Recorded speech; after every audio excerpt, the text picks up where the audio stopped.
this was the mark of an end of an era, I think, to me. We were talking about Clásicos with Barcelona versus Real Madrid or Dortmund against Bayern. Yeah.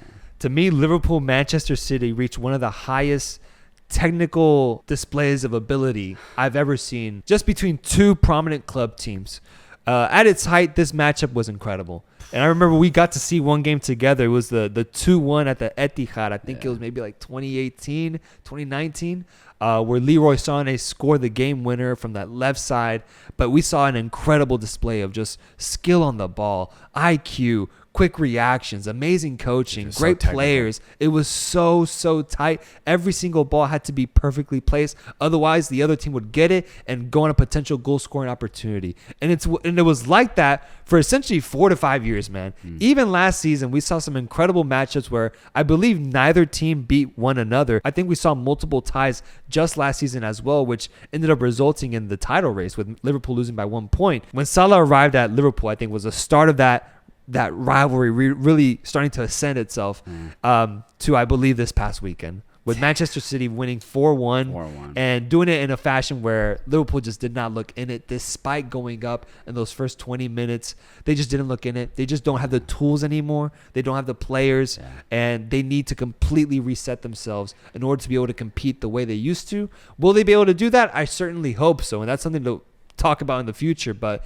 as for now, this rivalry gave us so many good moments. The 4-3 result at Anfield with Mane getting on the score sheet, Salah, Oxlade-Chamberlain scoring a goddamn banger. There was another one where I believe Liverpool won 3-1 at Anfield with Fabinho scoring a beautiful long-range kick, celebrating by touching his wrist and saying, "It's time, it's time." Yeah. There's been so many memorable moments in this rivalry.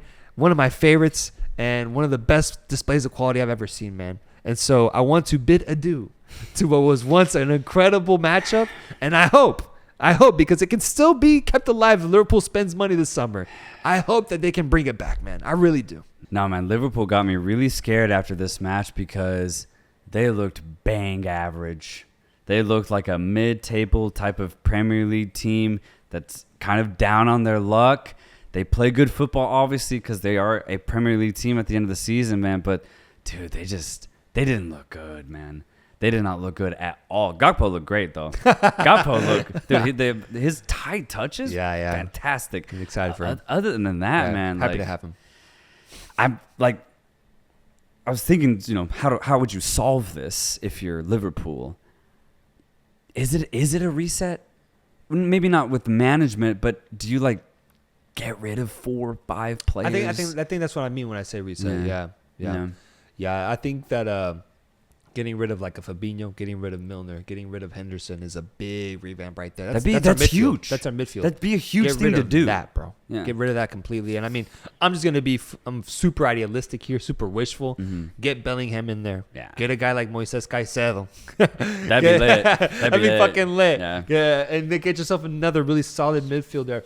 And just like that, you essentially fix the problem. But obviously, that's very hard to achieve because transfers are another whole game to be played. Yeah. But that in itself will be a big revamp. I think the back line is also very out of form. Out of form, the whole season, man. It's been like that, man. It's the same starting players that brought us so much glory these past few years. Trent Alexander-Arnold, Van Dijk, Robertson, Konate, and then lastly, Alisson, an incredible goalkeeper.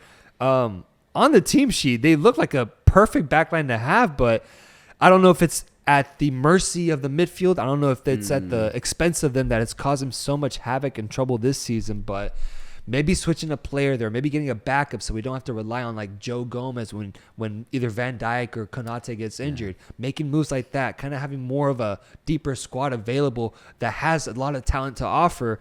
I think it's moves like that that'll ultimately lead to Liverpool picking themselves back up, but right now, dude, like you said, bang average squad, and it's truly, truly disappointing to see because we know what they're capable of. Yeah.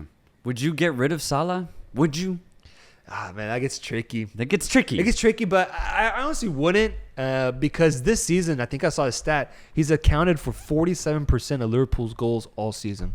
Okay. So, even just statistically, he has backed himself. He took care of, showcasing to Liverpool fans and the management that he deserves to be here another year. Right. So, I'm perfectly fine with having him another year right now. Yeah. Okay. I think he's been one of the – I think offensively we're – I'm not too concerned offensively, man. I just wish we weren't so injury prone, dude. Luis Diaz has been injured for months. That'll be like a new signing when we get him back. It really will be. Yeah, that's true.